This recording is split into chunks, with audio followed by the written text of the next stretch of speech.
Her Excellency Therese Wagner, you are a foreign minister from the DRC, the foreign minister from the DRC. I want to thank you for the time that you've given us tonight to have this conversation, knowing what you've been having so many meetings here in DC, in New York. So we want to thank you to start with that first. Thank you for having me. First of all, I want to confirm that Goma is under foreign occupation by the Rwandan Defense Forces, the official army of Rwanda, our neighbor.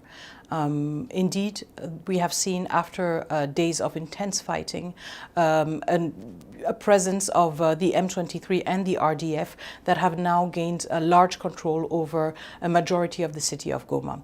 When it comes to the death toll, because the situation has been so volatile, but also because the M23 and the Rwandan army have an interest not to depict and to allow the world to see the brutality of their attack, it is still very difficult to have a firm estimate of the number of deaths that have resulted in these days of an onslaught.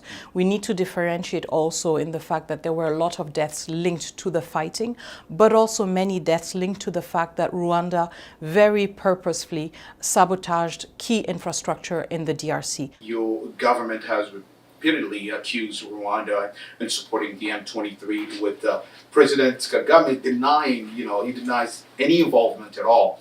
What concrete evidence, should we say, do you have, to support your claims? The first one, our very own countrymen and countrywomen who are living under occupation of the Rwandan Defense Forces. They tell us that they are surrounded by Rwandans. That is the first one. The second one, think about, again, the last meeting of the United Nations Security Council, when most members of the Council denounced the presence of Rwandan forces.